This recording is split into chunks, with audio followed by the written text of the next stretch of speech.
So today we are going to discuss about aromaticity. तो aromaticity क्या होती है या एरोमेटिक कंपाउंड्स कौन से होते हैं, कौन से नॉन एरोमेटिक होते हैं और कौन से एंटी एरोमेटिक होते हैं, हम कैसे आसानी से पता कर लेंगे कि कौन से कंपाउंड एरोमेटिक हैं, कौन से एंटी एरोमेटिक हैं और कौन से नॉन एरोमेटिक हैं। तो बेसिकली एरोमेटिक और एंटी एरोमेटिक और नॉन एरोमेटिक की बात करें तो कुछ कंडीशंस होती हैं कंपाउंड के एरोमेटिक होने की। तो सबसे पहले जो कंडीशन होती है, कंपाउंड हमारा साइक्लिक होना चाहिए, मतलब साइकिल में होना चाहिए। दूसरी कंडीशन ये होती है कि वो कॉन्जुगेशन का मतलब होता है चाहे वो हमारा सिग्मा हो, पाई हो या हमारा जो है पॉजिटिव साइन हो, कहने का मतलब ये है डीलोकलाइजेशन इलेक्ट्रॉन का होना चाहिए, तो उसे हम कॉन्जुगेशन कहते हैं। और तीसरी जो इंपॉर्टेंट कंडीशन है वो ये कि कंपाउंड हमारा जो है प्लेनर होना चाहिए। प्लेनर का मतलब sp2 हाइब्रिडाइज होना चाहिए सारे ही कार्बन्स। तो ये तीन बेसिक कंडीशंस हैं कि कंपाउंड हमारा जो है एरोमेटिक होगा। तो इसके लिए ये बेसिक कंडीशंस हैं। अगर ये कंडीशंस फॉलो होती हैं तो हम नेक्स्ट कंडीशन पर जाएंगे कि वो कंपाउंड हमारा हक्कल रूल को फॉलो करना चाहिए। और हक्कल रूल क्या होता है, 4n+2 पाई इलेक्ट्रॉन्स। मगर अगर मतलब ये है कि अगर कंपाउंड साइक्लिक है, कॉन्जुगेशन में है, प्लेनर है, हमने इन तीनों चीजों को चेक कर लिया, फिर हम अपने नेक्स्ट स्टेप पर जाएंगे कि अगर ये तीनों चीजें सेटिस्फाई हो रहा है तो हम देखेंगे कि कंपाउंड हमारा हक्कल रूल फॉलो कर रहा है या नहीं। अगर उसके पास 4n+2 पाई इलेक्ट्रॉन्स है तो हम कहेंगे कि वह कंपाउंड एरोमेटिक है।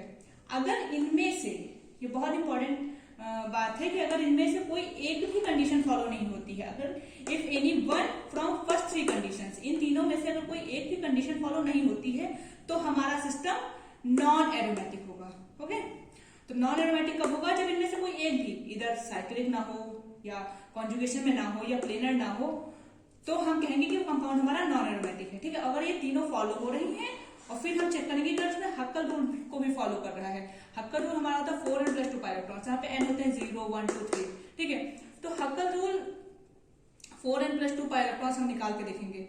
लेकिन अगर आपको बहुत आसानी से जानना है कि बिना निकाले, आपके पास कम टाइम में आप बिना निकाले, तो कुछ नहीं करना है। 2 पाई इलेक्ट्रॉन, 6 पाई इलेक्ट्रॉन आप रख के देखो, 0 यहाँ पर रखेंगे तो 2 पाई इलेक्ट्रॉन आएगा।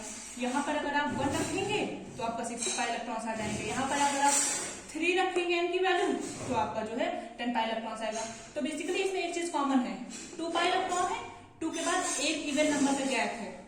आप इसको एज अ ट्रिक कंसीडर कर सकते हैं कि 2 पाई इलेक्ट्रॉन है, फिर एक इवन नंबर का गैप है, फिर 6 पाई इलेक्ट्रॉन है, फिर एक इवन नंबर का गैप है 8 वाले का, फिर 10 पाई इलेक्ट्रॉन, तो फिर आप एक इवन नंबर का गैप करो, फिर 14 पाई इलेक्ट्रॉन। तो इस तरीके से जब आएगा अगर आपका पाई इलेक्ट्रॉन तो आप कह सकते हैं कि वो एरोमेटिक है।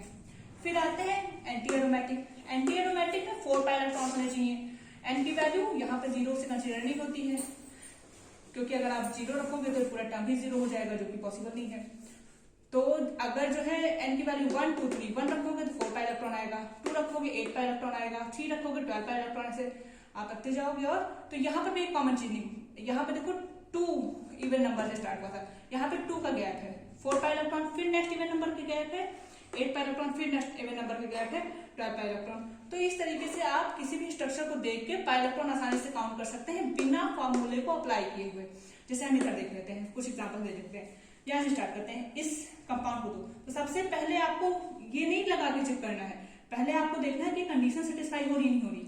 ये साइक्लिक है, हाँ बिल्कुल पूरा साइकिल में है, तो ये है हमारा साइक्लिक है। ठीक है, कॉन्जुगेशन में, हाँ बिल्कुल, देखें डबल सिंगल, ये हमने बोला ना पॉजिटिव साइन भी कॉन्जुगेशन में काउंट होता है, तो ये भी कॉन्जुगेशन में है। ठीक है, तो कॉन्जुगेशन में भी है। प्लेनर sp2, हाँ बिल्कुल sp2 है कार्बन सारे, तो ये प्लेनर भी है। अब हम इसमें देखते हैं कि ये हमारा एरोमेटिक है कि जो है एंटी एरोमेटिक है, क्योंकि तीनों कंडीशन फॉलो हो रही है, तो नॉन एरोमेटिक तो होगा नहीं। तो यहाँ पर देखो तो 2 पाई इलेक्ट्रॉन है, तो 2 पाई इलेक्ट्रॉन के हिसाब से हमारा ये एरोमेटिक है। ठीक है, नेक्स्ट पे आ जाओ, साइक्लिक है, बिल्कुल कॉन्जुगेशन में भी है और प्लेनर भी है। 2 4 6 8 और इसके लोड करके काउंट करोगे आप 10, तो ये भी हमारा एरोमेटिक है। देखो 10 पाई इलेक्ट्रॉन के हिसाब से ये भी हमारा एरोमेटिक है। नेक्स्ट आ जाए इसको देखो 2, पहले आप कंडीशन चेक करो, साइक्लिक है जी, कॉन्जुगेशन में भी है और प्लेनर भी है।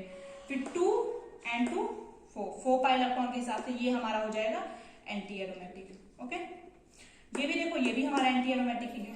ठीक है, और अगर आप इन्हें चेक करेंगे तो ये आपका साइक्लिक है, हाँ जी, कॉन्जुगेशन में नहीं है। जब अगर आपकी एक भी कंडीशन सेटिस्फाई नहीं होती है तो हम कहेंगे कि ये नॉन एरोमेटिक है। तो ये हमारा क्या हो जाएगा, नॉन एरोमेटिक हो जाएगा, और ये भी नॉन एरोमेटिक है, देखने से पता चला। ठीक है, तो बेसिकली ये एरोमेटिसिटी के बारे में मैंने आपको बहुत ही शॉर्टली बता दिया है। इजिली आप बस इसे माइंड में रखते हैं तो आप आसानी से कोई भी क्वेश्चन इजिली अटेम्प्ट कर लेंगे। और अगर कभी कभी एग्जाम में आ जाता है कि स्टेबिलिटी का ऑर्डर पूछ लेते हैं, तो स्टेबिलिटी के ऑर्डर में अगर आपसे पूछे तो एरोमेटिक कंपाउंड सबसे ज्यादा स्टेबल होते हैं, इसके बाद में आपके नॉन एरोमेटिक कंपाउंड स्टेबल होते हैं, ठीक है, और सबसे कम एंटी एरोमेटिक होते हैं। ठीक है, तो ये आपकी स्टेबिलिटी का ऑर्डर है। ठीक है, एरोमेटिक सबसे ज्यादा स्टेबल होंगे, नॉन एरोमेटिक सबसे कम, और एंटी एरोमेटिक सबसे लीस्ट स्टेबल होते हैं। आप ऑल एग्जाम्पल्स कंसीडर करिएगा, सॉल्व करिएगा। Thank you so much.